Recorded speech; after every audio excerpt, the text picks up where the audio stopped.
Hello everyone, and welcome back to the channel. Today we're gonna be delving into The Cat Lady. No, not like that.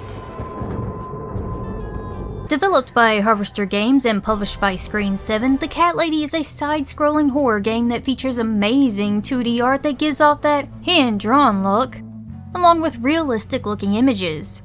Combine that with stilted, jarring movement and you have yourself some pretty interesting visuals. It's also very plot-heavy. Our main character is Susan Ashworth, a middle-aged cat-loving lady just trying to live her life while battling depression. A series of events will lead her, and us, down a bizarre dark path with the hope that there's a light at the end of the tunnel. Before I finish this little preamble, I'll throw a content warning up right now. Like most of the games I cover, this game is not for children. It features occasional graphic violence and gore, rare nudity, and deals with heavy topics like depression and taking one's own life. I will treat these topics with respect, but as most of you know, I will have humor occasionally thrown in. That's just how I roll. Now, let's dive into The Cat Lady. Not like that.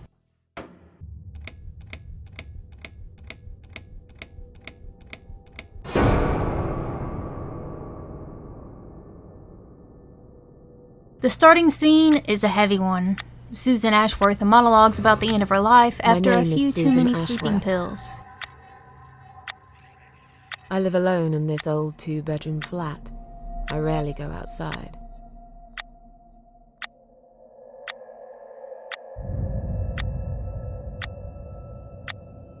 Some would say it's a lonely life, and I guess that's true, but I don't like people's company. Not lately, anyway. I've only got one thing to say now.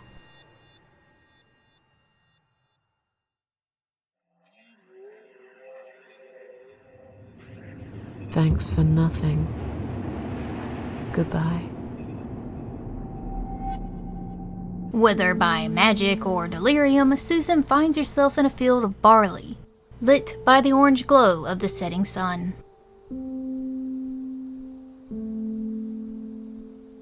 This lovely scene soon transitions to a tunnel filled with old wrecked vehicles and a bloody and beat-up ambulance.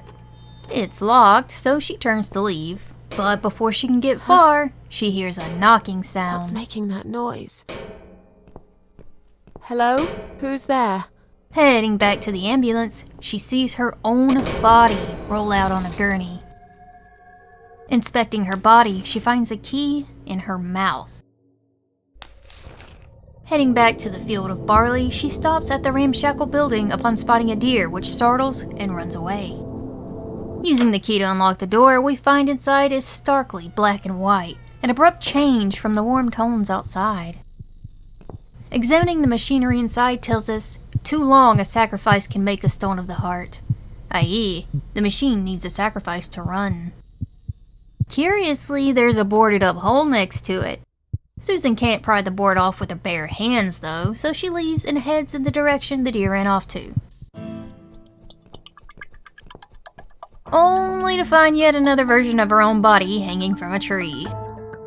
This is one hell of a bad trip for Susan. After picking up the key on the body, the barley field is now replaced with a forest, and a gate decorated with animal heads. Inside is a creepy old woman. Welcome to my house, Susan Ashworth. No shade to creepy old women, I aspire to be one in the future. I knew you would turn up one fine day like this. Who are you? This woman goes by many names. Carol, Marge. Death? I'm pretty sure she just forgot her name. I am doom, but I'm salvation too. Oh boy. Goats, what would you do if an old lady invited you inside with an offer you can't refuse, and then calls herself the Queen of Maggots?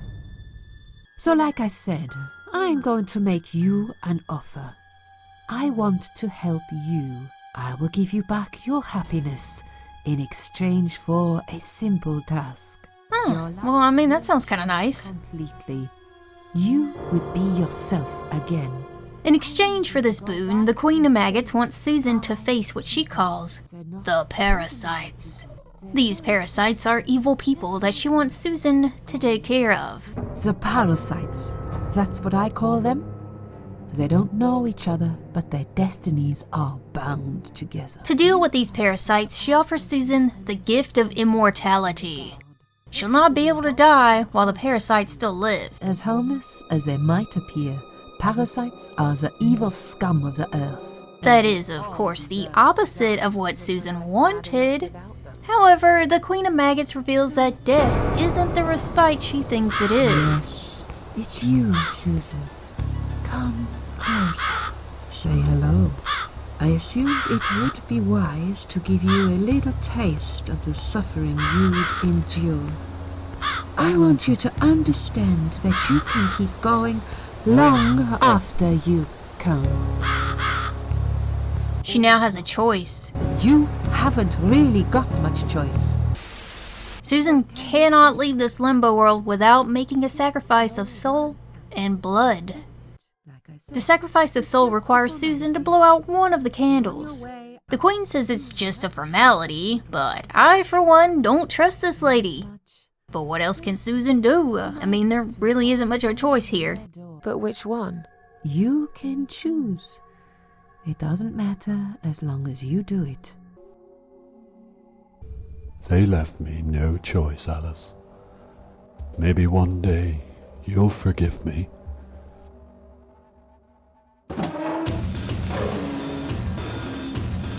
Well, shit.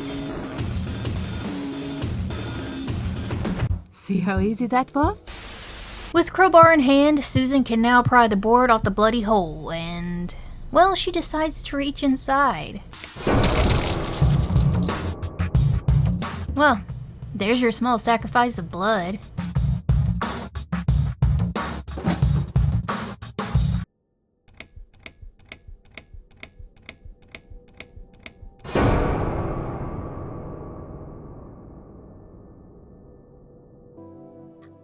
Well, the Queen wasn't lying. Susan is indeed back in the world of the living. She's awake, Doctor. Only now, instead of waking up in her apartment, she's in a Good hospital. evening. You're in the Cedar Lake Hospital. She's told that physically she's fine, no damage done. I'm glad to see you're all right.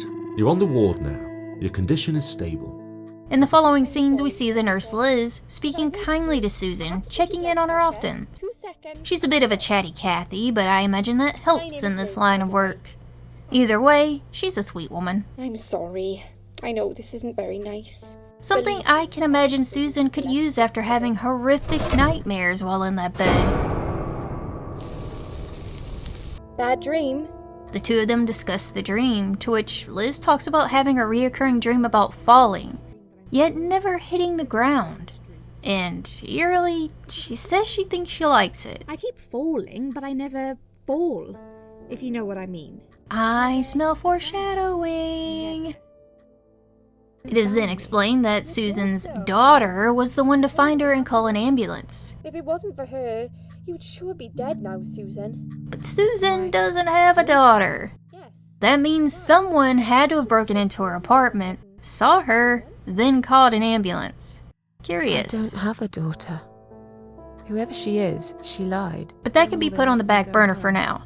Susan just wants to go home, but unfortunately she's in the psych ward and won't be able to leave until she can get an assessment from the doctor. They call him Dr. X. Liz warns her that Dr. X is really good at getting into your head. Despite saying that he's great and Susan should trust him, it seems that perhaps she's a little wary of him herself. But he's a really great guy. You should trust him. She also says there's rumors that Dr. X is a bit of a womanizer. Nurses, cleaners, patients. He doesn't care. As long as they're wearing a skirt. She tells Susan of the rumor that a woman had an affair with him. Then she disappeared. Stupid girl. The gossip mill says that perhaps she got pregnant and was paid off to leave. Maybe that's true, maybe it's not. Either way, I get bad vibes from this doctor. He's got a weird smell. I need to get out of this place. I hate hospitals. Besides, I really want to go home and forget all about this. When she's finally out of bed, she proceeds to yoink some gloves, as we all do. I'm telling you how much those rooms cost. If it ain't nailed down, I'm taking it. Anyway, she is ready to get out of this place. Yet, when talking to the nurse at the front desk, she's told she can't just leave. There are procedures to follow. Look, I'm very busy at the moment. I'll come and talk to you in a minute, alright? And the guards at the end of the hall won't let her pass unless she has discharge papers. If you haven't been discharged by the doctors, I'm afraid I can't let you through. Unfortunately, the doctor isn't in right now, so no papers just yet. That's not gonna stop Susan from trying, though. She spies another patient's discharge form on the nurse's desk and realizes she'll have to distract her in order to swipe it. Please do not touch these. They are all confidential documents. She does this by grabbing a handful of gloves and stuffing them in the toilet, leading to an overflowing bowl. Then, hits the call button and scampers away. While the nurse is busy with the toilet, she runs back to the desk and takes the paper. But she can't leave yet. She needs a form of identification, like a hospital bracelet. She has one, but it has her name, not the one on the papers. In order to get that, she'll have to have a tricky conversation with this dazed-looking young woman and somehow convince her that she's a friend of her mother's. Unless it's Mother who sent you. Was it her? Please tell me it was her. To do that, we need to figure out her mother's name. What is my mother's name? Mary? No, you're wrong. Elizabeth? No. Joan? No. Mandy? No, leave me alone. Please, just leave me alone. Back in the bathroom, there's a notice that says to please stop writing on the mirror. That's a clue. If we turn on the water and let it steam up for a bit, we can see the letters EIL appear on the mirror. Well, that isn't a full name. We're gonna need to find the rest of it. The call button comes in handy again, which brings the nurse back. This time, instead of dealing with a clogged toilet, Susan can ask for some medication, which she'll be given. I think it's time we give you some medication.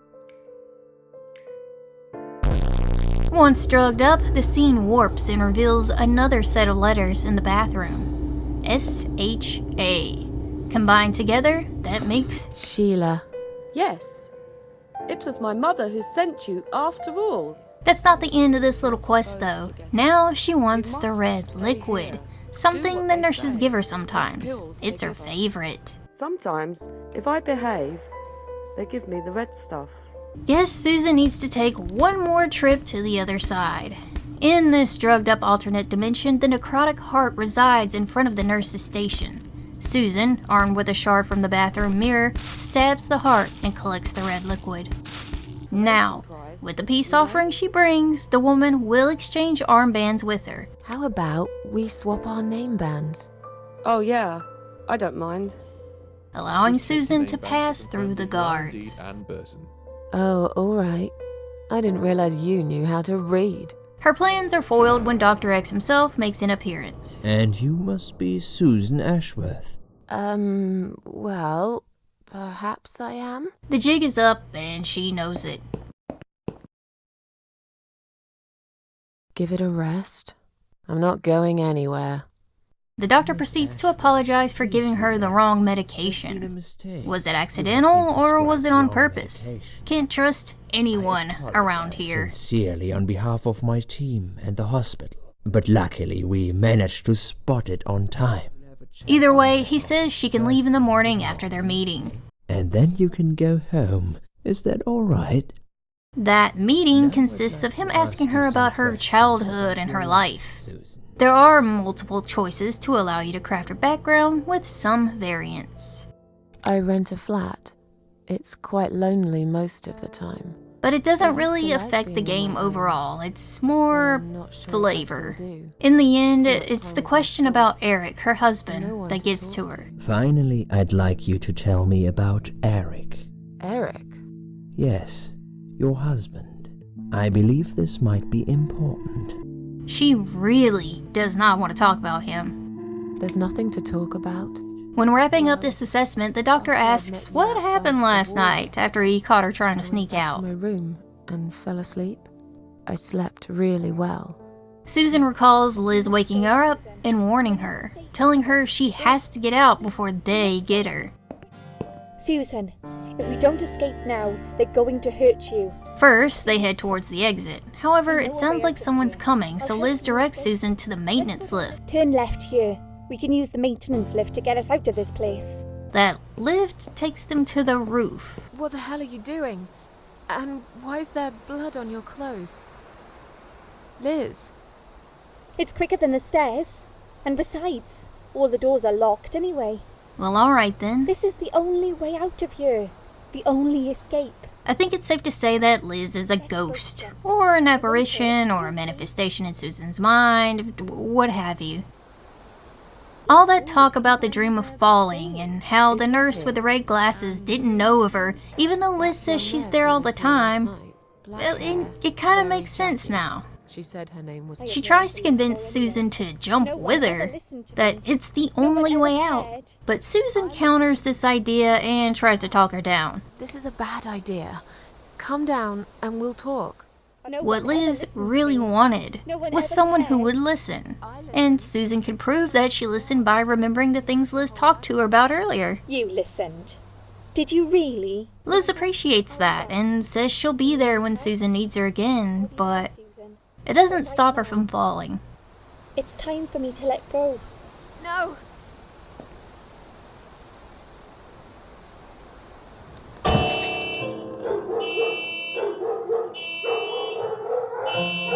After that, I went back. I tried telling people about Liz, but they all thought I was crazy again and didn't believe me. Dr. X claims that Liz is alright. He saw her just that morning and invites Susan to go see for herself. I'd like you to come with me and see her. Say hi. Make sure she's alright. Susan reluctantly takes him up on that offer, but finds the door is locked. Door is locked? I plan ahead, Susan. I had a feeling in my gut, and my gut's never wrong. Dr. X reveals his true nature now, and reveals that he is one of those evil people Susan was sent to deal with. He is a parasite. For what it's worth, I would have let you go if it wasn't for Liz. Dr. X will attempt to end Susan, but remember, she's been bestowed immortality by the Maggot Queen. Thus, she's sent to Limbo again and offered a choice by the Crow.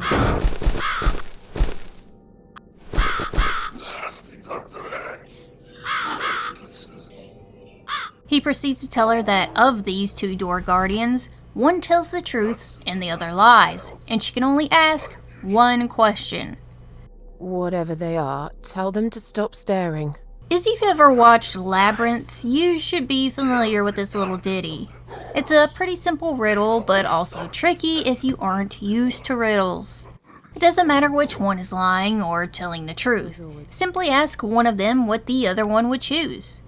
If the doll you're talking to is telling the truth, then the other doll is lying and the door it picks is the wrong door. If the doll is lying, it'll lie about which door the truthful one would pick.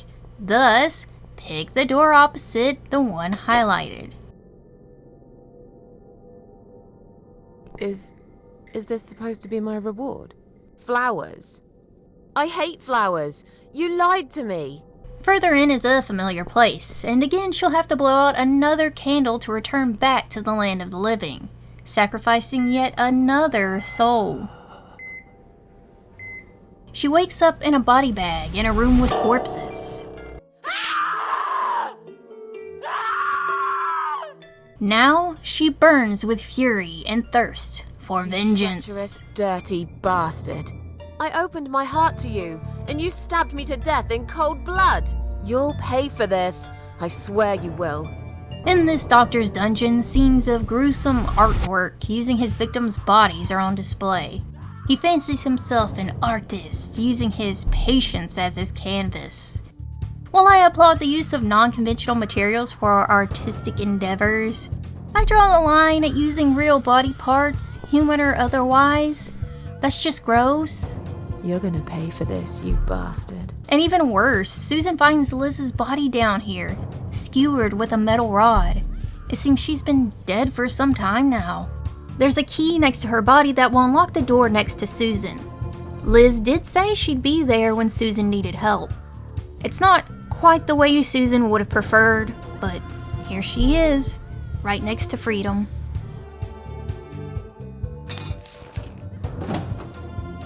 Once Susan steps through, she has a choice. I can leave now and forever forget about this place and Dr. X. I have my own problems. I'm not cut out to bring murderers to justice. On the other hand, this man is a serial killer. He murdered a lot of women. He murdered me. He will carry on killing if I don't put a stop to it. Yeah, I'm not walking away from this and leaving another poor woman to suffer at the hands of this parasite. The choice is clear. Susan can find this sick doctor in a room nearby, wearing a mask and blindfold while doing a janky dance in front of his next victim. Your body will forever be admired by those like me, who understand the only pure and true form of art. There's only one less thing to decide. Mace or spear? You'll feel a sharp scratch.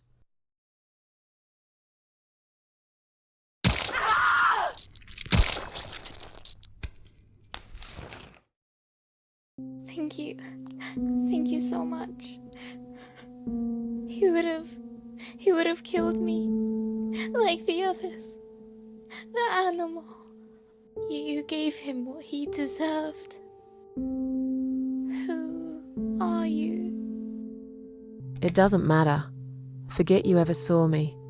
Now get out of here. Call the police. I'm going home.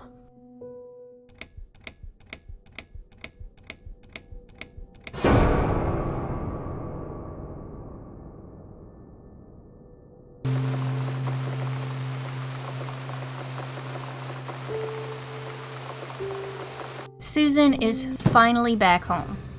After that ordeal, all she wants is to decompress and pretend everything is normal for a minute. We're introduced to a new mechanic in this chapter, a mental state gauge. When she gets upset, this red gauge will fill, and when it's completely full, she'll suffer a complete breakdown. There's also a blue-green gauge that fills up when Susan's happy and satisfied, which will allow her to get some rest. There are a series of tasks she can perform to keep this blue gauge up and the red one down. Turning the electricity back on, taking a shower, heating up a burger, having coffee and a cigarette. It may seem like little things, but they can make a world of difference when you've had a really rough day. And Susan has had a really rough day. Of course, interrupting her convalescence is an annoying crow that she feels greatly uncomfortable being watched by. Personally, I like crows, but to each their own, I guess. Plus, there was that whole door trick thing. She's probably still a little bit peeved by that. It's only when she grabs an old shirt and a hat to use as a makeshift scarecrow does the bird bug her off. And don't ever come back, you horrible creature.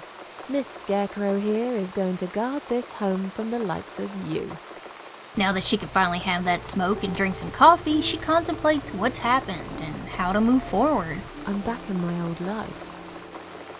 But how can I restore what's been broken for years? So far, nothing seems to go right. Every little thing is against me. Maybe it's my destiny to lose after all. And now those parasites? Like if it wasn't enough. But I killed Dr. X. And I saved somebody's life. That felt good. Deciding she wants to see the cats tonight, she plays the piano to summon them. Like a regular Pied Piper. Except with cats, not children. There's one cat in particular, Teacup, that keeps her company. A cat she calls her best and maybe only friend. No, I get it. I know. You're a good friend. The best friend I have, really. She talks to her furry companion about her troubles, only to be interrupted by a pounding at her door. Someone's at the door. But who could it be so late at night? It's an asshole neighbor complaining about the noise.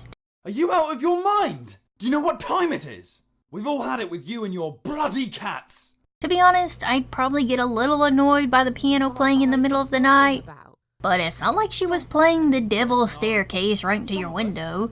It's just a little ditty. Get some damned earplugs, man. I swear to God, you ever do this again, and I'm calling the police! This event breaks her calm, tips her over the edge until it's all too much to bear and she breaks for a minute. I'm sure we've all had those days, where you're barely holding it together and then something seemingly minor or inconsequential comes along like a breeze to an unstable house of cards. Sometimes you have to break something. Sometimes you have to cry.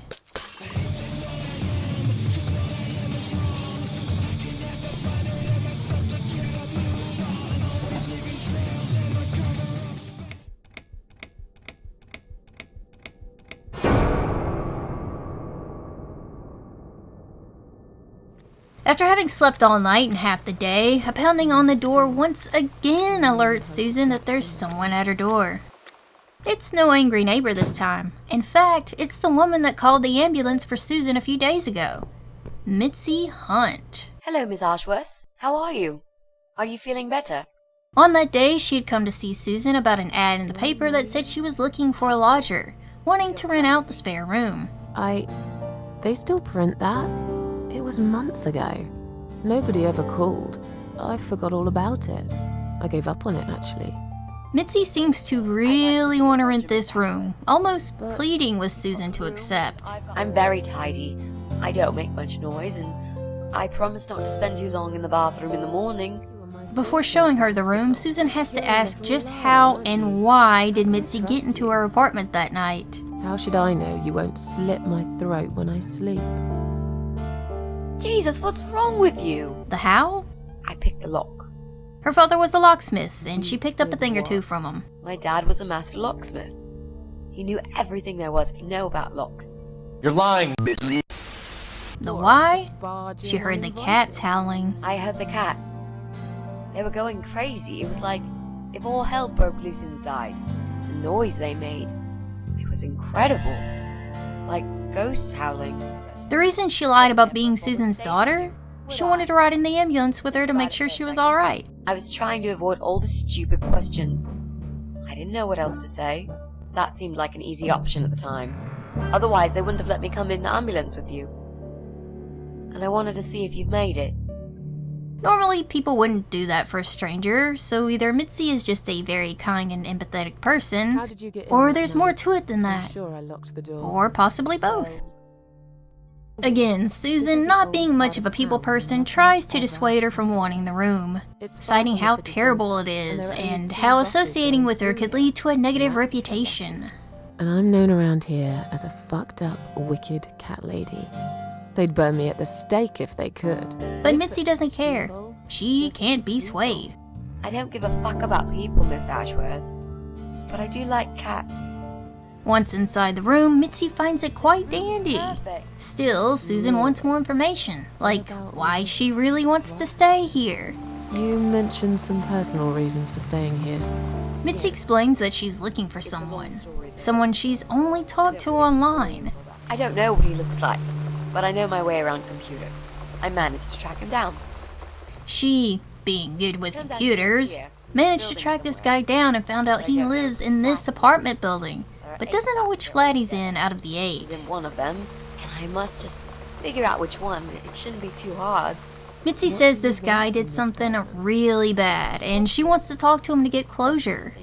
That doesn't really explain the full story, but I'm sure we'll get that out of her eventually. I need to talk to him to get closure, you know? Just talk. Are you sure? Yep. I want to meet face to face with him. That's all. Are you a part of that emo subculture? Susan. Please don't say that word ever again. Just when everything seems to be fine and settled, an apparition of the Queen of Maggots appears behind Mitzi, startling Susan. Miss Ashworth? She's worried that Mitzi may be a target, a parasite. Go away! You have to go away right now. But why? Miss Ashworth, what's wrong? Mitzi is understandably confused that Susan just suddenly looked frightened and started shouting at her to leave. She doesn't want to leave though, and tries to understand what's going on. But why you? Why would you want to do this to me? You have no reason. Calm down. I'm not gonna do anything to you, alright? I just want to rent a room. Nothing else. I promise. Damn, I even swear. I won't cause you any trouble. Okay? Susan now seems confused and weakly adds, You're going to die. Mitzi oddly seems to agree with this. I know.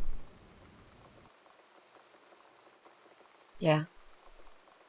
I know. But how did you know, Miss Ashworth? Are you some sort of a psychic? Do you possess some kind of supernatural mind-reading abilities? Or is it just so fucking obvious? Take a good look, because I'm not going to do it again.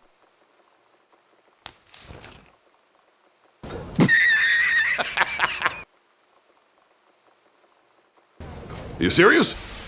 So anyway, Mitzi has cancer. The scene fades and is replaced with something far more horrifying than Mitzi's bald head. It seems Susan's gotten herself into trouble again. This time held captive by the dog catcher. It's time to wake up, my little pussycat. He makes some pretty heinous insinuations until his zombie nurse wife steps in to bring him in line. Who's this? Did you play with this little bitch behind my back? Fun fact, David Firth, the creator of Salad Fingers, did the voice acting for the dog catcher and his wife. Anyway, the scene ends with zombie nurse pouring bleach on Susan's face in order to burn out her pretty green eyes before they have her for dinner. You give me no choice. I can't risk losing him. I have to make sure he won't be attracted to you anymore.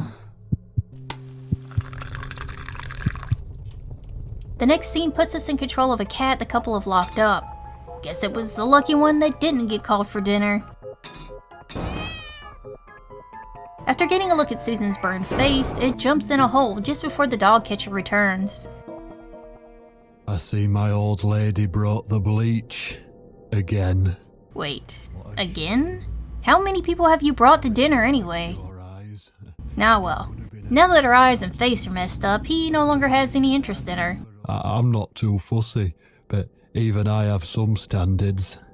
Ain't gonna touch a bird like you, I gotta be honest, girl. You look like shit. Instead, he offers a gun to end her suffering. One large caliber bullet to do the trick. I've got this gun here. It's one of my favourites. There's just one bullet in the chamber. Then he places it out of reach. What a dick! Well, what did you expect? Life's a real fucker sometimes. Back with the cat, it finds the key and swallows it. Before it can return, the dog catcher enters and begins doing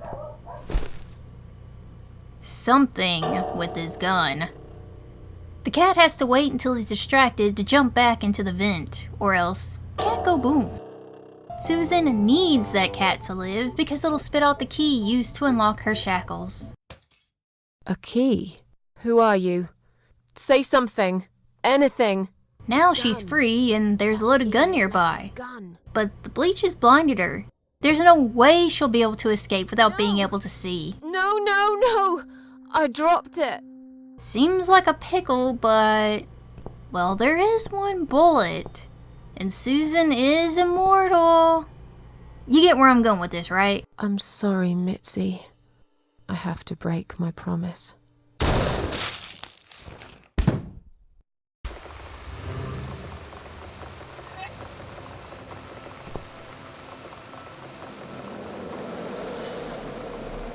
Hope you don't mind creepy posters. It's your room. You can do what you like with it. But I definitely prefer this to fairies, rainbows, and pink unicorns. Hey, don't knock the fairies, rainbows, and unicorns. Fae folk and leprechauns are something you don't want to mess with. And you piss off a unicorn and you're likely to be impaled. I'm just saying. I happen to have a bottle of wine in my bag. I was going to leave it to Robert, but I forgot all about it. Yeah, let's get wine drunk. Yeah, that's okay, I guess. Great. Look at Susan. She's actually making a friend.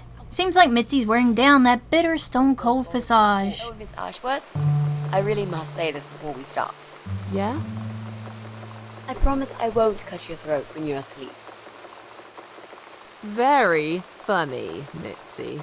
They discuss Mitzi's plan on finding this mysterious guy she's looking for. How are you planning to find this guy? I don't know yet.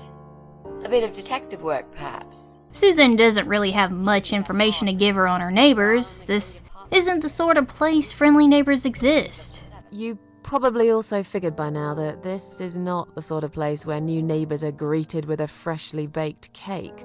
You see a new face, you give them a blank stare as you pass them in the hall, and you forget about them a minute later. That bad, eh? So, the big C. Want to talk about it? Ah, yes. Mitzi's cancer. Glioblastoma. Brain tumor. She doesn't have a lot of time left, and the one thing she needs to do before she's gone is find the guy she's looking for. This is the last and most important thing I must do before my time is up. This all has to do with her boyfriend Jack, whom she loved dearly. Oh, we knew each other for forever. We grew up on the same street. It's funny how we seem to be made for each other. Perfect match. However, after she told him about the cancer, he was understandably upset. He thought I was joking at first. He laughed. Then he got really angry. But also became obsessed with death. He changed. He became obsessed with death. It seemed death was all he ever thought about.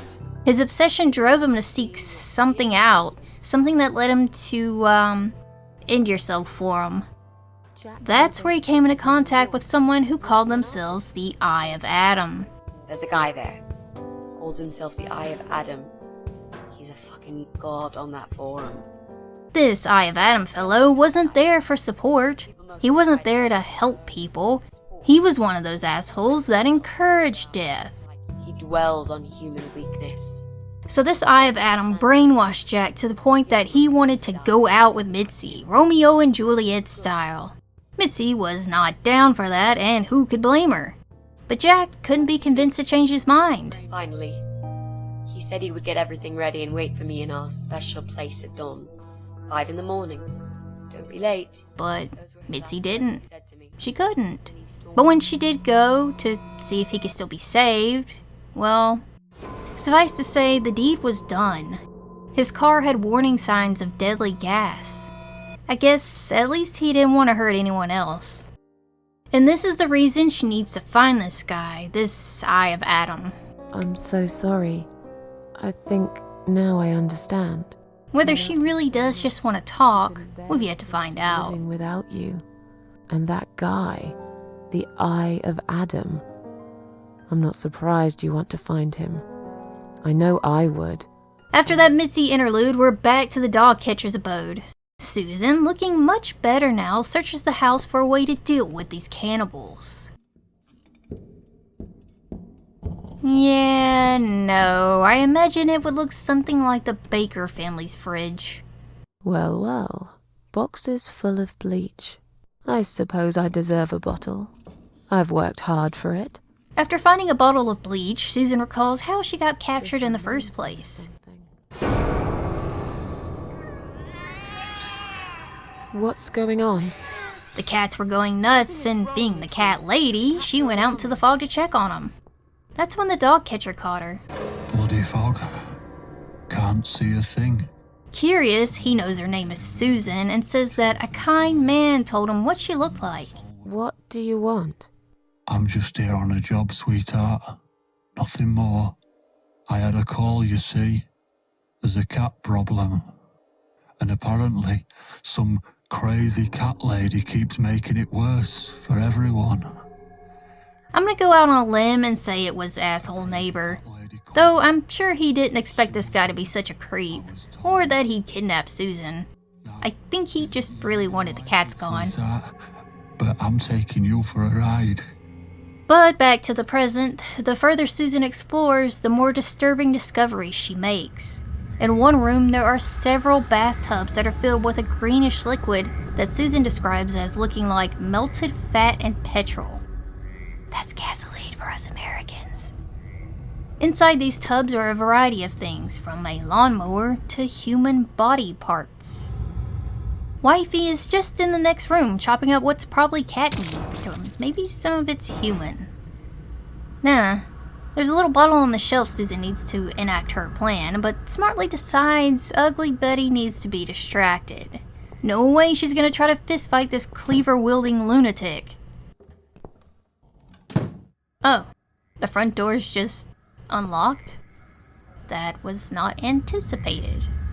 Susan could just leave, but it's foggy outside, she can't see. So she's not gonna. Besides, these people are parasites and must be dealt with accordingly. Also, I wouldn't let someone get away with melting my eyes with bleach without some kind of payback. To her credit, she does try to call the police, but instead of helping, they refer her to the psychiatric helpline. She's on her own. These people are crazy! I can connect you with the on-duty doctor at the RCW Hospital's mental health unit where you received care recently. They can help you. You just have to talk to them and explain what's on your mind. I'm not fucking crazy! She'll grab what seems like a random assortment of items, but all have a use. Like the painting, for instance. It's used to block the draft in the cellar.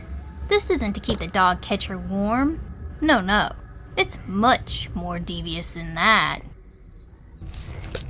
After smashing the window in the guy's van, she yoinks his cell phone and his gas mask. Perfect. The cell phone will be used to distract Nurse Ratched and get her out of the back room long enough for Susan to steal the pesticide. She now has everything she needs to proceed.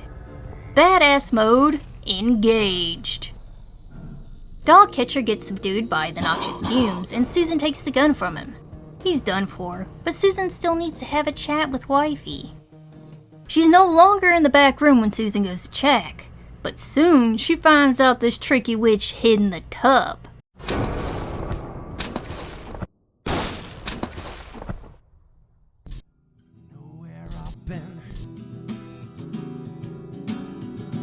Do you know what I've seen? Do you know where I've been? I've been for the broken machine.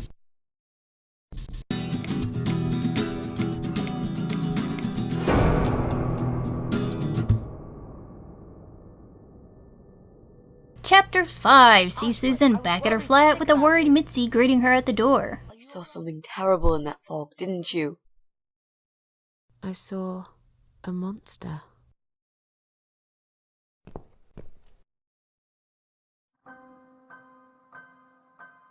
After a few scenes depicting a normal day in the apartment with the two of them, they sit down to have coffee and go over Mitzi's problem finding the Eye of Adam. I'm not sure how to get started with this thing. I've been thinking about it the last few days and I just don't seem to get any good ideas. Susan reveals she made a map of the apartment building, something that may help them narrow down Mitzi's search. Last night, I made this, map. On this map, they fill it in with each tenant that lives there.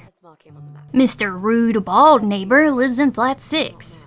Flat 1 is empty. The Davis couple, consisting of Joe and Ivy, live in Flat 3. In Flat 5 resides an old man. Flat 7 sounds like a COD gamer. There are strange noises coming from Flat 7. Interesting. What kind of noises?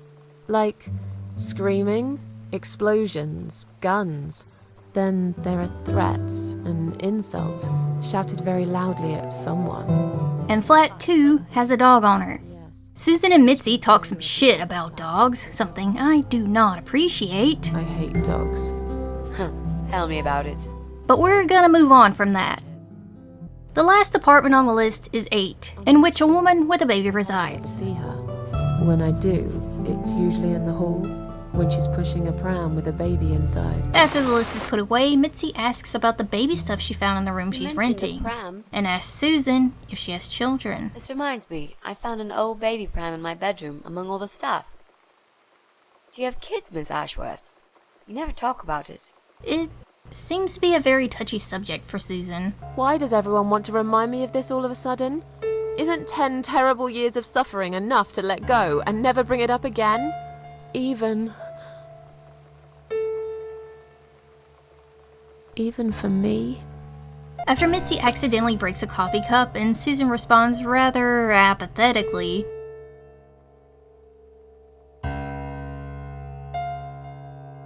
Miss Ashworth, I'm so sorry. Your mug, it was an accident.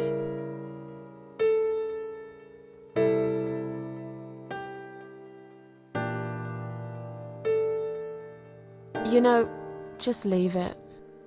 I don't even care anymore. a knock on the door interrupts yet again.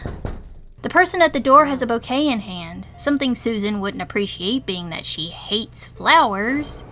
What? And a hammer in the other, something Susan probably appreciates even less.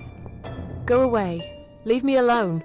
As she backs up further into the apartment, the creep follows her and uses the hammer on Susan.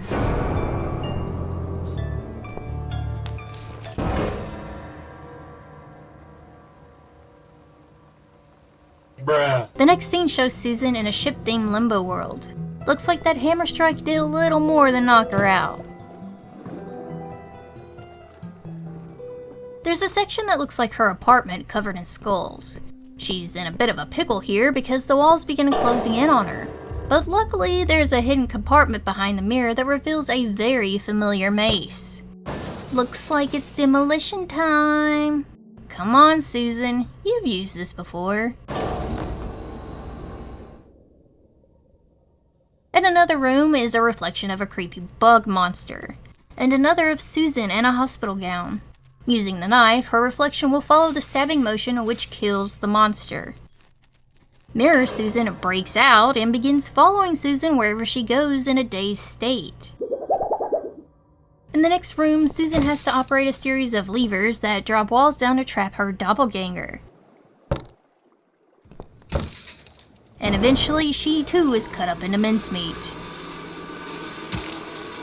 Or maybe not. She's back again. It did seem to power up the elevator to take her into the depths of the murky sea.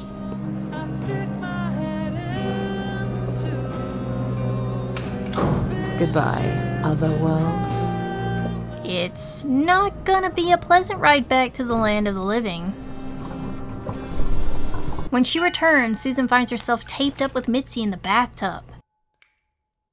Is that you behind my back, Mitzi? With some teamwork, the two of them try to pull a pipe off the wall, only to manage to give themselves a cold shower. It's now that Susan reveals a little more about herself, like how she used to love flowers. There was this guy. I should have told him from the start I wasn't interested. Susan had a husband, Eric, who worked as a taxi driver and a 6-month-old daughter named Zoe. Seems picture perfect, but there is a problem. Another man. This other man would constantly send her flowers and call her home. Normally, she'd throw the flowers away, but this time she didn't. The scene with young Susan is an interesting one. During the phone call with the other man, the word liar is plastered all over the walls when she says she loves her husband. Although you are able to choose how Susan reacts to this man, whether she wants nothing more to do with him, or she continues to play his game. Shut up, alright? Yeah, okay. I'm sorry, Susan. I got carried away. Whatever you choose, Susan can't keep the flowers out in the open, not where her husband will have questions, and decides to place them in Zoe's room. Now I can tell Eric that Mandy had brought them for Zoe. It seems like a pretty innocent lie. Eric comes home and they immediately begin arguing. It is certainly not a happy marriage. Yeah. You were busy with the baby. Every time it's the same old story. After a little bit of alcohol, the argument gets worse. As it does.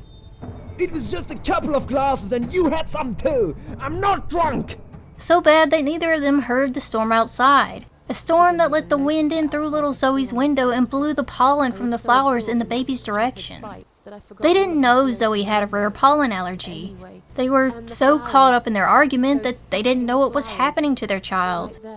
And in a very sad turn of events, little Zoe didn't make it. After a few days, her husband left and never came back again. They found him nearly a week later. He drank himself dead in the woods. That interlude explains a great deal about why Susan is the way she is now. I really can't blame her, having had one of the worst possible things happen to her, especially considering it was her who put the flowers in there. She didn't know, but that doesn't make it any better. Leaving those sad memories behind, the creep returns and takes Mitzi while Susan protests.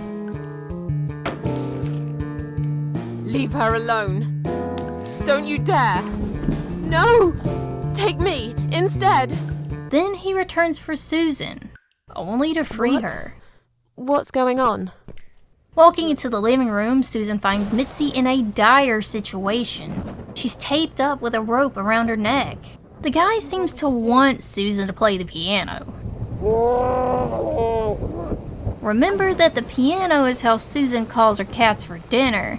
It seems this guy didn't realize that, and he's surprised when he gets jumped and straight up murdered by the cats.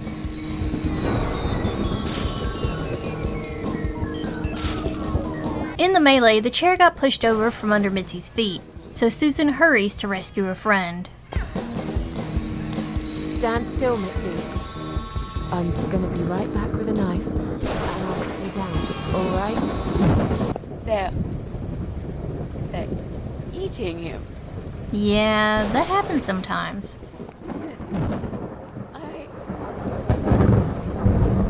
Don't look, Mitzi. Don't look.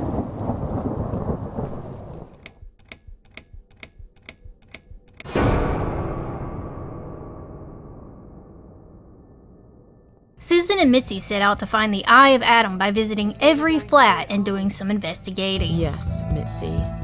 You will finally get your closure. The two enact some shenanigans to question the residents of the apartment building. From pretending to be a nanny for hire. Susan's my auntie. She told me about the job. I was a bit shy to come and ask like this, so she offered to come along. She is my favorite auntie. Thank you so much again, Auntie Susan. No problem, sweetie. To cutting off the electricity just to be able to talk to someone.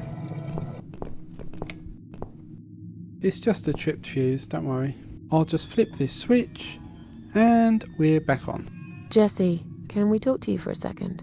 Sure, but not right now. I'm right in the middle of something. And maybe enacting just a little petty revenge on an asshole neighbor. I think I've got an idea. I know how I could pay Brian back for all that he's done to me and the cats. You ever heard the legend of the cat widow? The cat widow? No, I can't say I have. Well, you're not from around here. But I'm sure Brian knows it. He grew up in this city, just like me. She came closer, like a ghost, and swiftly removed the veil.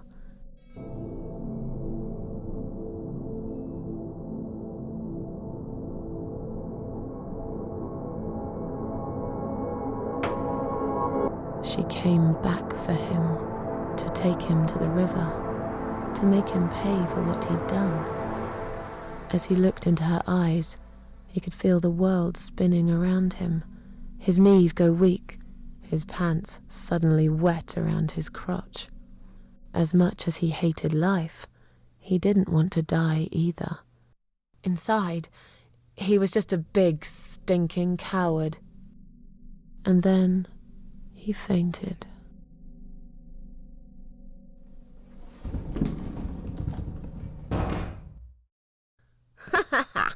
Did you see his face? I knew he'd fall for this. In the end, it's apartment 5 that's hiding a big secret. The apartment the Davis couple lives in. No one's home, but after finding a key in a cat statue, Susan tries it out and voila, it works. Unfortunately, all they find is a laptop and a door labeled 666. How edgy. Found what we were looking for. This laptop could be it, you know. There's a problem though. It's missing its power cable. Mitzi says she could probably use hers, but Susan's gonna have to wait here by herself while Mitzi runs to get it. I'm an idiot, but fine, I'll wait here.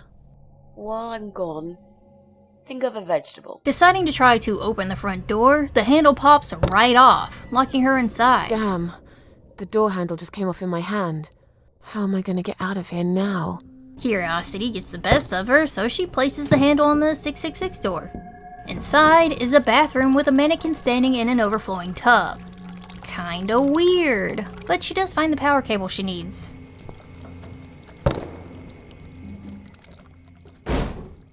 Uh-oh, sounds like someone's home. It's a man we haven't seen before, and unfortunately Susan runs smack dab into him.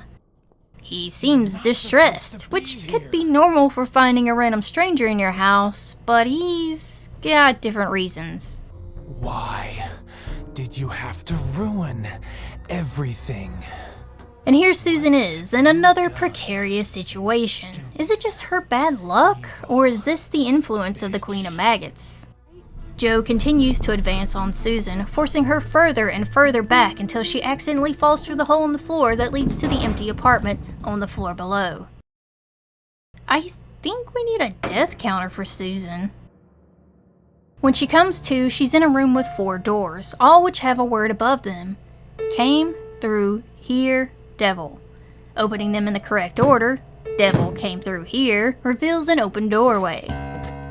This leads to another room, and Joe. Only this time Joe is much more friendly.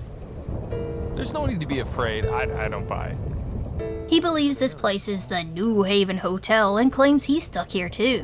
Where are we? I really can't remember the name of this town, but I'm pretty sure the hotel is called Quiet Haven. I'm sorry. I just want to leave. Yes, I understand. I wouldn't stay here myself if it was my decision to make. I'm stuck here too. You see... It kinda seems like Susan fell into this man's delusions. This man who says his wife has been putting on makeup in the bathroom for a week now. ...to do her makeup, but it's been a week now. Maybe longer. I know some people have some crazy skincare routines, but this is a little excessive. She tells me she's not done yet. He tells Susan that if she talks to his wife, he'll show her the way out. Susan agrees because what else is she gonna do? Just go in there and tell her. Tell her she looks fine.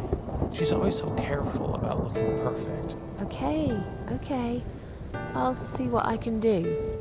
The other room is just about as creepy as I thought it would be. Joe's dead wife sits in front of a literal wall of mirrors. Hello?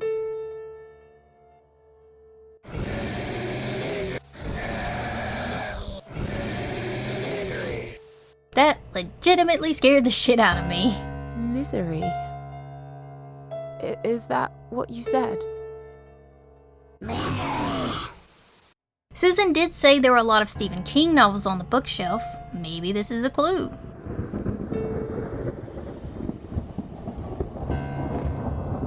Aha! It was a clue. A screwdriver hidden in the book. That screwdriver can be used to kill Joe. I mean, to loosen the panel off his box. It reveals 2 switches, left and right. Manipulating these switches changes the mirror positions on the wall. Play around with them long enough, and eventually the mirrors will show the dead wife's reflection, laughing.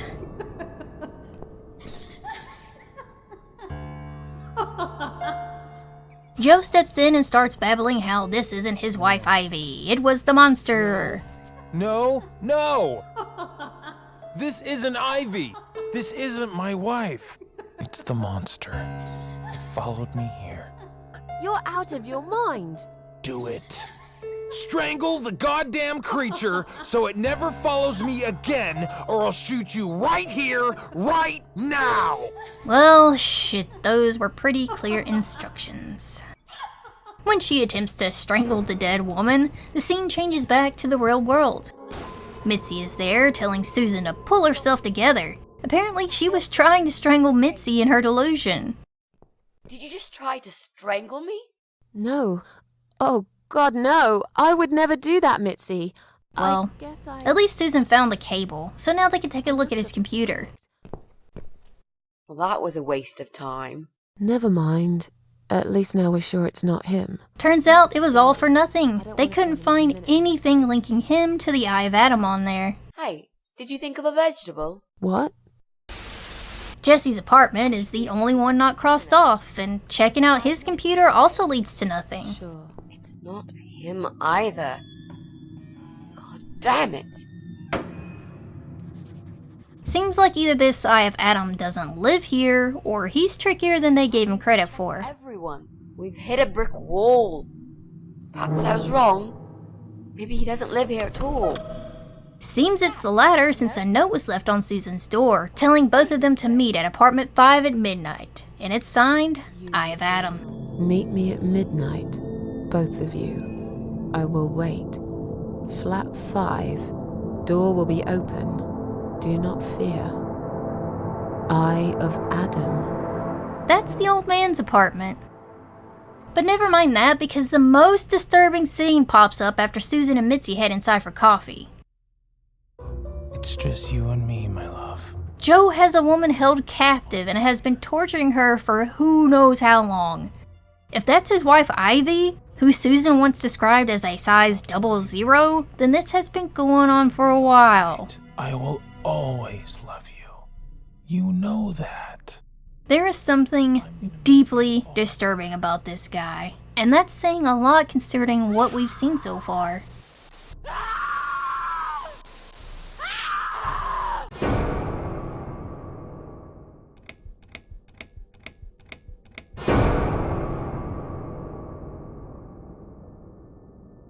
It's showtime, folks. We're on the last chapter, and it's finally time to deal with this Eye of Adam fellow. At midnight, they arrive at apartment 5 to find a strange door covered in warning signs. Just look at this door. Crazy son of a bitch. That's not gonna stop us. And beyond that, the old man in the kitchen. Are you Adam? Me? No, of course not. The old man professes that it's his son doing all this, and admits that he wants to help them. It's my son. I've told him time and time again, but he never listens. Look, I've made up my mind about this. I want to help you. This mess he's in, it's gone too far. I can't be part of this. He claims that his son would never hurt him, but he will kill both Mitzi and Susan, then give Susan a box. Look, it's a trap. He knows why you're here, and he will kill you. Both of you. But he will not kill me. He won't dare. All these years, I've looked after him well. He owes me everything. It breaks my heart to do this now. What choice do I have? He left me this. I was supposed to keep it for myself, but I want you to take it.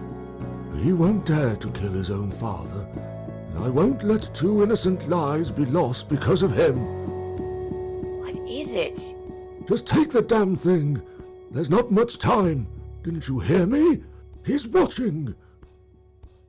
Inside that box is a gas mask. Oh God. Mitzi, we have to get out of here. Quickly. Turns out that empty fish tank was a trap, and now it's a vector for toxic gas to spew into the apartment. And with only one gas mask to share, someone's gonna bite the dust. Mitzi insists on Susan taking the mask, figuring she's gonna die anyway, and this way Susan can still make it out alive. You've got to. This is your only chance. She doesn't know about Susan's special power. Funny enough, no one considers the old man. Sorry, bruh, you aren't included in this beautiful friendship. Anyway, Susan can choose to put the mask on if she wants, but I'm not gonna do that. Mitzi's been a real pal. I can't let her go out like this. There is no time to argue. I'll be fine. Now. Do it! She convinces Mitzi to put on the mask, and the two share a hug while the old man begins to retch. I'm sure it's the gas and not the display of friendly affection getting to him. Think of a vegetable while I'm gone.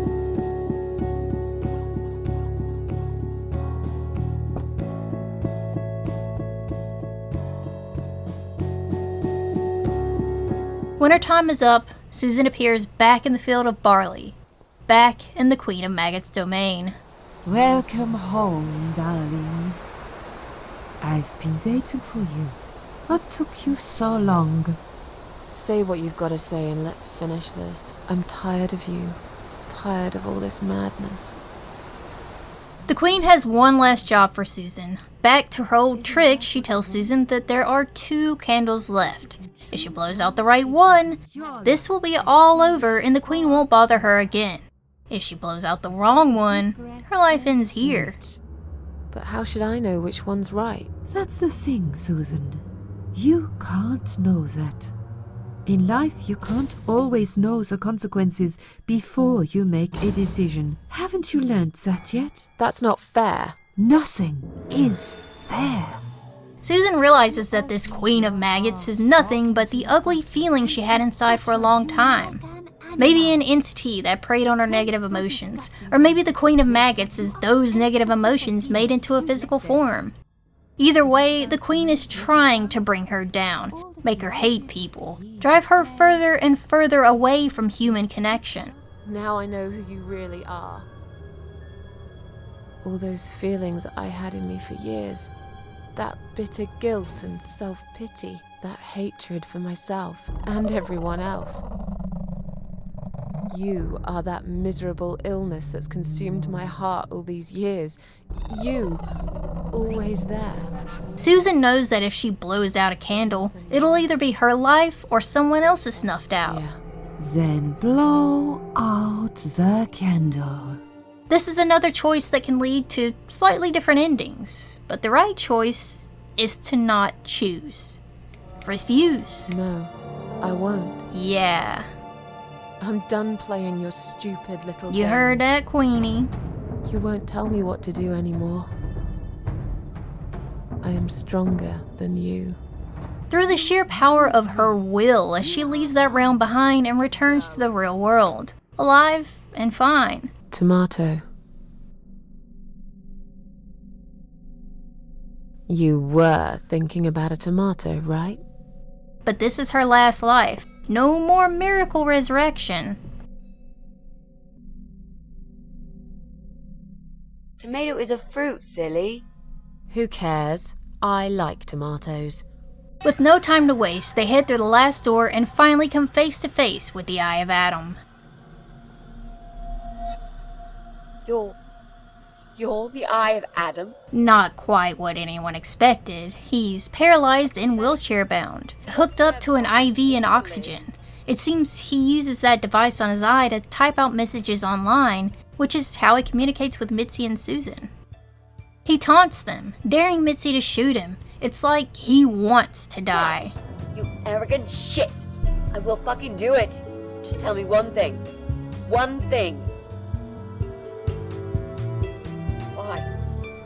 Susan warns Mitzi that's not a good idea. There are oxygen tanks around. Look at these oxygen tanks. I don't think it's a good idea. Tanks of pure oxygen combined with a spark is a recipe for that entire flat to be blown away. And I will blow this bastard's brain out as soon as he looks at me. You hear me? Look at me! Mitzi isn't listening. She sees the man that killed her boyfriend and all she wants to do is to repay in kind. But Susan finally breaks through to her. If Mitzi kills him, she'll be giving him exactly what he wants. Death. His and theirs. A joint experience, if you will. That's why he wants you to shoot him. So we can all get blown to pieces. His final act. The work of his life. Are you really going to give him that satisfaction? Remember what you said about feeding the troll? And finally, she pulls out the big guns. I care about you. Do it for me.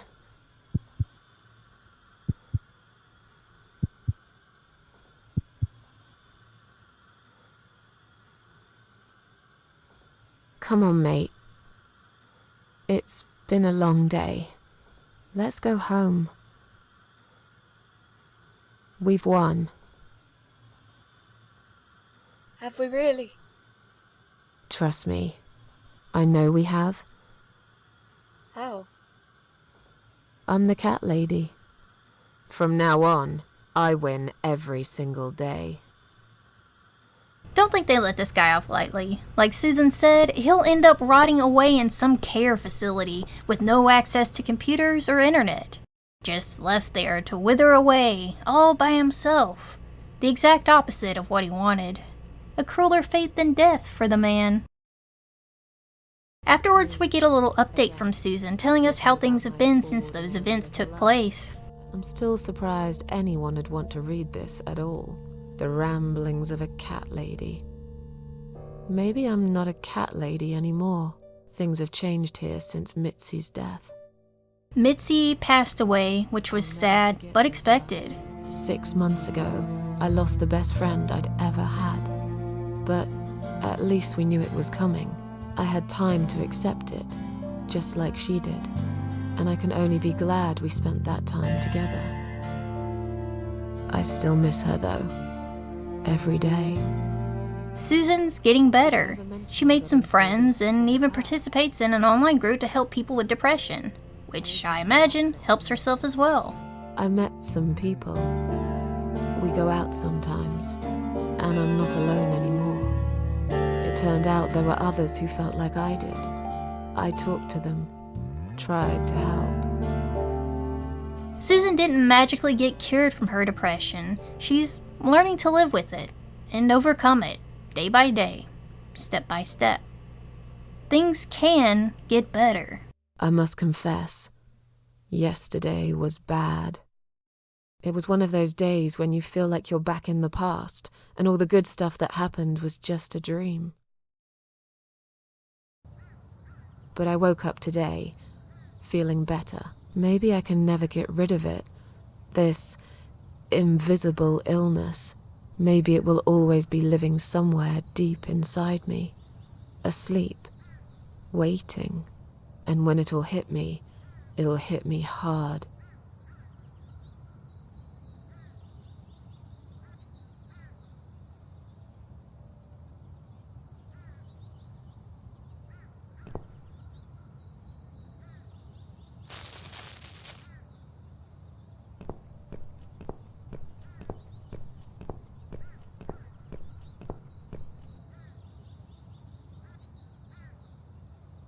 But if there's one thing Mitzi taught me, it's that you have to pick yourself up and carry on.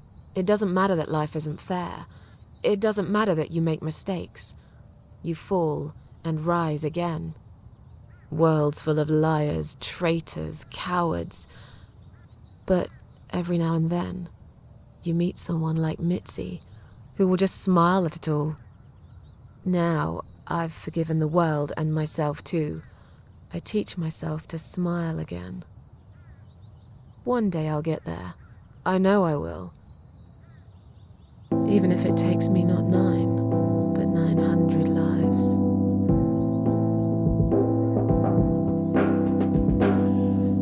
Wait, we're not gonna do anything about Joe?